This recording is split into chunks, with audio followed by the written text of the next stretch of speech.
Hi guys, so my name is Sarah and today we are going to learn about the nervous system. So let me ask you a question. Have you ever thought about how well your body functions? You breathe, your heart beats, you decide whether you want to eat something if you feel hungry. Well, this is all possible because in our bodies we have a control center that receives all the information and executes actions. This control center is obviously called the nervous system. Its job is to pretty much elaborate all the commands for good body functioning. Um, think of it as the boss of our bodies. So, what exactly is the nervous system? Well, it's a set of cells and organs that capture and process all kinds of stimuli, both coming from the environment or from our own bodies, to interpret it to meet our response. So, what is an example of a stimulus coming from the environment? That would be a plate of pizza. That's not part of our body, so that's obviously from the environment. And what is an example of one coming from our own bodies? Us. When we see the pizza, we suddenly get hungry, almost as if our bodies were trying to tell us that we need food. So, I think that to be able to learn and to understand the concept of the nervous system a little bit better, we need to have a thorough knowledge of the senses, the 10 senses to be exact. And I know some of you may be thinking, hang on a second, but I thought that we only had 5 senses. Well, this is true. We have these most known senses, which are taste, sight, hearing, smell, and touch. But we also have these 5 more, which are nociception, thermoception, vestibular, interoception, and proprioception. I'm sure that most of you don't know what they're all about, so I'm just going to go really quickly over them to give you knowledge of them. So, nociception is the sense that allows us to perceive physiological pain. In our bodies, we have 3 types of pain receptors, some in the skin, some in the joints and the bones, and some in the organs of the body. So, thermoception is the ability to perceive heat and cold both through the skin and our internal organs. Vestibular informs us about the balance and the acceleration of our bodies. This allows us to feel the movement and the direction in which we orient ourselves, as well as to maintain balance. Interoception, in the name itself, you can see that it says interior, so that gives us a clue that's going to be in the inside. So, yes, this sense allows us to perceive what's happening inside our bodies. And an example would be thirst or hunger. And proprioception is really similar to vestibular, but they are not the same. This one informs us about the position of our body, and this is really important to control their balance and coordination. So, the nervous system is made up of 2 divisions.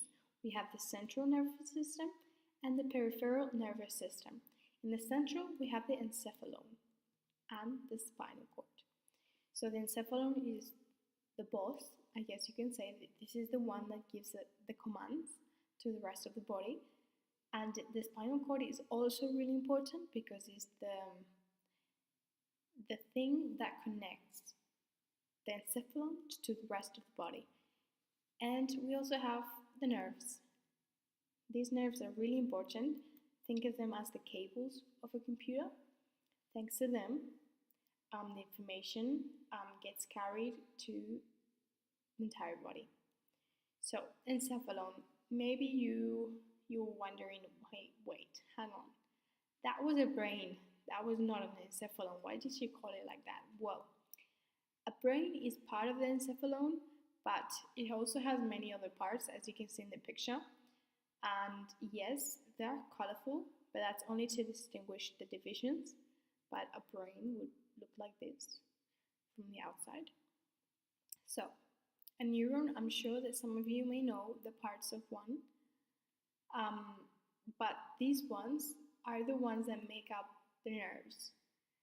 they attach, they make like a cord, and they don't touch each other, but they just release the chemicals to transmit the information. And this process is done almost at the speed of light, like it's super duper fast.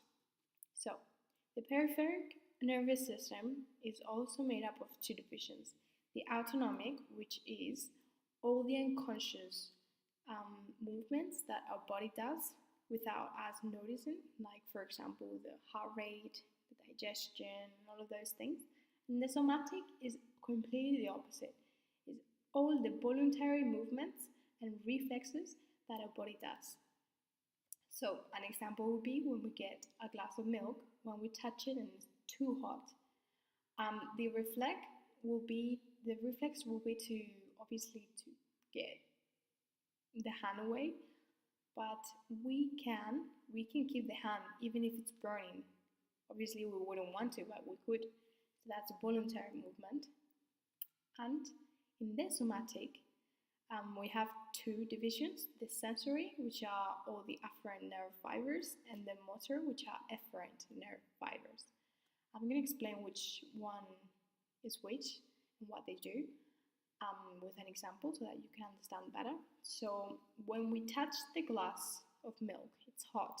We touch it with our skin. Our skin is the sensory receptor. The afferent nerve fibers. Afferent because the skin is going to send a message through the nerves to the spinal cord, and the spinal cord is going to go to the brain to tell the brain that it's really freaking hot. So the brain is going to get that information and it's going to send a message to the effector, the muscle. Our arm is going to get rid of the hand so that it doesn't hurt itself. So afferent nerve fibers means that's coming from the outside to the spinal cord, and efferent would be to the spinal cord to the outside to execute the action. So yeah. Okay, so homeostasis, this is really important concept to understand the next part. Some of you might know, but this is really important and is the ability to maintain a stable internal condition, by compensating for changes. So this is really important because in the autonomic, we have two divisions. We have the sympathetic response and the parasympathetic response. So these ones are called, the sympathetic has this quote, usually fight or flight mode. And this is because, the sympathetic is the one that makes the nervous system be really, really, really active and very, so pretty much what it does is your heart rate increases, your pupils dilate, your saliva production is reduced, and all of these things that keep you alert. So that's why you fight or flight, so you run away or fight. And yeah, so the S, think of it as the stress, so that you remind yourself that sympathetic is the really stressful one.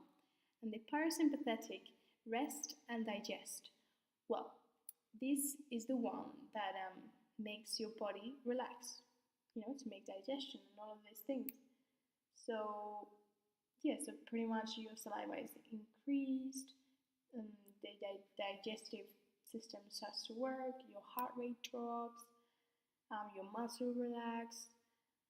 So all of these things, and the P stands for peace. So think of it as this. And this is a diagram of the nervous system so that you can sort of picture it. And this will help you learn it a little bit easier. So I hope you have understood, and thank you so much for listening. Keep your brain active at all times.